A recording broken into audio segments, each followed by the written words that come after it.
축구는 고스트. 안녕하세요, 고스트입니다. 자, 이번 시간에는 진짜 희한한 취업 사기를 당했다고 알려졌던 K리그 제주의 레전드 수비수에 대해 한번 알아보도록 하겠습니다. 선수가 이적하는 과정에서 정말 별의별 사례들이 있겠지만 저 같은 경우에는 당시 이 사건을 접하고 이거 완전 눈뜨고 코베인 거 아닌가 라는 생각을 할 정도로 굉장히 어이가 없었는데요. 제주에서 프로 데뷔를 했고 경남과 성남을 거쳐 제주에서 다시 뛰게 됐던 조용형은 당시 허정무 국가대표팀 감독의 신뢰를 받으며 2010 남아공 월드컵에서 이정수와 함께 주전으로 활약했습니다. 조용형은 준수한 활약을 하며 한국의 사상 첫 원정 16강이라는 업적에 기여했었죠.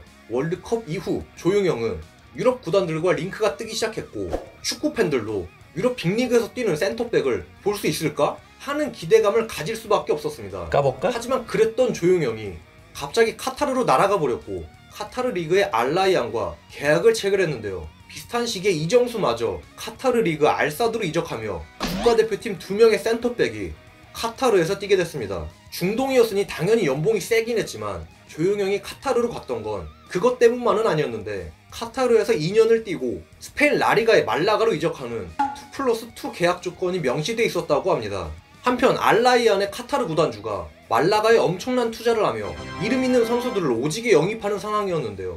이렇게 마구잡이로 영입하는 사이 조용형은 알라이안에서 준수한 활약을 하고 있었고 2년이 지난 후 말라가로 이적할 것인지 잔류할 것인지 기로에 놓이게 됐는데 당시 카타르에서 뛴 지 꽤 됐음에도 불구하고 조용형의 말라가행 소식이 전혀 없었기 때문에 취업 사기를 당해 계약대로 말라가로 가지 못하고 파투난 걸로만 알고 있었습니다. 하지만 조용형의 카타르 잔류는 본인의 선택에 의한 것이었는데요. 이 선택을 했던 이유가 몇 가지 있다고 하는데 첫 번째로 당시 말라가 감독이었던 페그리니 감독이 조용형을 영입해서 기용할 의사가 없었다고 합니다.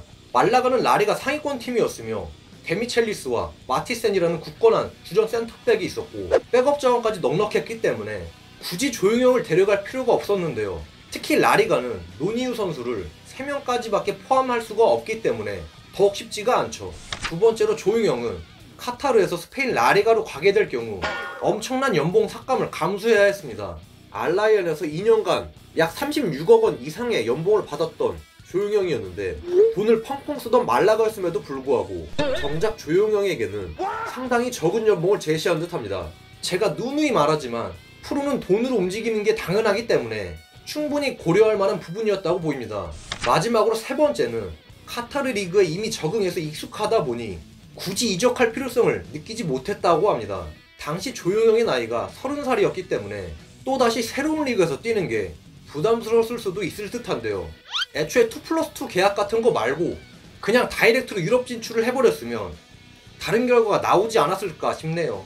그나마 조용형의 중동 이적 이후 제주에서 주전으로 뛰던 홍조호가 분데스리가로 이적하면서 유럽 빅리그 센터백을 바라던 축구팬들의 아쉬움을 달랠 수가 있었습니다. 자, 지금까지 제2의 홍명보라 불린 수비수가 라리가에 못 갔던 진짜 이유에 대해 한번 알아봤습니다. 재밌게 보셨다면 좋아요 한 번씩 부탁드립니다. 감사합니다.